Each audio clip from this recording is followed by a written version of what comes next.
कहानी का नाम दीवार के उस पार। अमन 26 साल का एक युवा इंजीनियर दिल्ली में काम करता है और अपने करियर में आगे बढ़ना चाहता है। उसके पापा एक स्कूल टीचर चाहते हैं कि अमन गांव लौटे और पारिवारिक जमीन पर कुछ शुरू करे। पापा कहते हैं खुद का कुछ शुरू करेगा तो पहचान बनेगी, नौकरी से सिर्फ पैसा आता है, संतोष नहीं। अमन चिढ़कर जवाब देता है, पापा आज का जमाना स्टार्टअप्स और कॉरपोरेट का है, गांव में रहकर क्या करूंगा। पिता पुत्र में बहस होती है। अमन नाराज होकर महीने भर बात नहीं करता।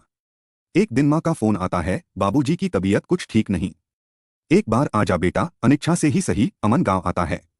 गांव में बिजली की समस्या, बेरोजगारी और युवाओं का पलायन देखकर अमन को झटका लगता है।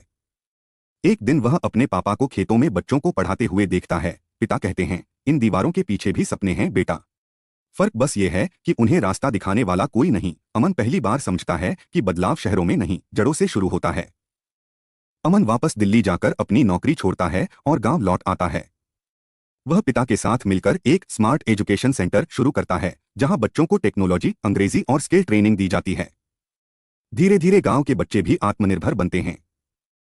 एक साल बाद गांव का स्कूल जिला स्तर पर सम्मानित होता है।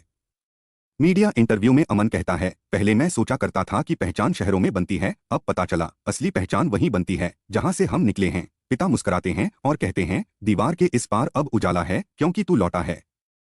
संदेश, कभी कभी अपने सपनों की दिशा बदलने से ही सैकड़ों और सपनों को उड़ान मिलती है। सफलता सिर्फ खुद तक सीमित न हो, अगर उससे किसी और का जीवन बदले वही असली जीत है।